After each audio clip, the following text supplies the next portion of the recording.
Hi, welcome to show Sai food. ఈరోజు మన recipe వచ్చేసి బేసన్ చీల. మనం బ్రేక్ఫాస్ట్కి చాలా ఫాస్ట్గా ప్రిపేర్ చేసుకోవచ్చు అండ్ ఈవినింగ్ స్నాక్స్కి కూడా ఇలా ప్రిపేర్ చేసుకోండి. అండ్ హెల్త్ కూడా చాలా మంచిది. ఇందులో వాడేటి అన్ని ఇంగ్రీడియంట్స్ కూడా మనకు చాలా సూపర్ టేస్టీగా ఉంటాయి అండ్ హెల్త్ కూడా చాలా మంచిది. అది ఎలా ప్రిపేర్ చేసుకోవాలో ఇప్పుడు చూసిద్దాం. దానికోసం ఒక కప్పు శనగపిండి తీసుకోండి.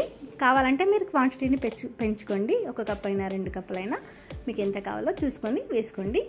దాంట్లోకి పచ్చిమిర్చి సన్నగా కట్ చేసినవి ఒక 2, మీడియం సైజ్ ఆనియన్స్ కూడా సన్నగా కట్ చేసి ఇలా వేసుకోండి.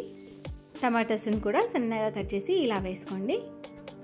క్యారెట్ని ఇలా తురిమేసి వేసుకోండి. ఒక క్యారెట్, ఒక టమాటో అలా. ఇప్పుడు సన్నగా కట్ చేసి పెట్టుకున్న కొత్తిమీర, కారం సగం చెంచా, సాల్ట్ సగం చెంచా, ధనియాల పొడి 1 స్పూన్. ఇప్పుడు దీంట్లోకి సరిపోయేటన్ని వాటర్ వేసి అన్నీ మిక్స్ అయ్యేటట్టు ఒకసారి కలిపేసుకుందాం. మనము ఉత్తపంకి ఎలా కలుపుకుంటామో సేమ్ కన్సిస్టెన్సీలో పిండిని మనం ప్రిపేర్ చేసుకుందాం. చూసుకుంటూ కొంచెం కొంచెం వాటర్ని యాడ్ చేసుకుంటూ కలుపుకోండి. ఒకేసారి వాటర్ వేయకండి. మరీ పల్చగా కాకుండా గట్టిగా కాకుండా ఈ కన్సిస్టెన్సీ వచ్చేలాగా కలిపేసి పెట్టుకోండి. తర్వాత స్టవ్ పైన ఒక ప్యాన్ పెట్టేసి అది వేడైన తర్వాత కొంచెం ఆయిల్ని ఇలా అప్లై చేయండి. ఆయిల్ అప్లై చేసిన తర్వాత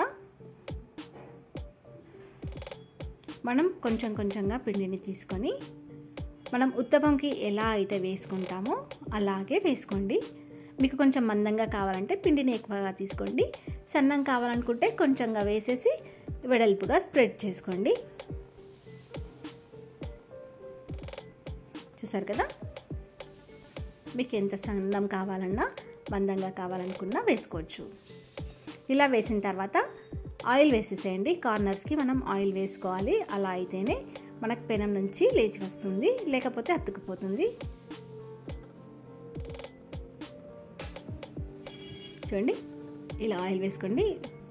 ఒక సైడ్ వేగిన తర్వాత మనం ఇంకో సైడ్ టర్న్ చేసుకొని 2 వైపులా కొంచెం బ్రౌన్ కలర్ వచ్చేంత వరకు కాల్చుకోవాలి.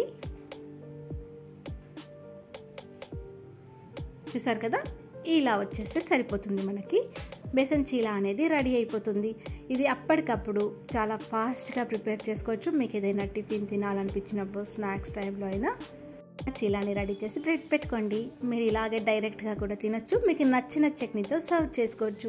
ఎంతో టేస్టీ బేసన్ చీల రెడీ అయిపోయిందండి. మీరు కూడా ఒకసారి ట్రై చేసి చూడండి. పిల్లలు కూడా చాలా ఇష్టంగా తింటారు. మనకు ఎక్కువ టైం లేనప్పుడు కూడా చాలా తక్కువ టైంలో ఈ టిఫిన్ని బ్రేక్ఫాస్ట్ని మనం చాలా ఫాస్ట్గా ప్రిపేర్ చేసుకోవచ్చు. ఒకసారి ట్రై చేసి చూడండి. Thank you for watching.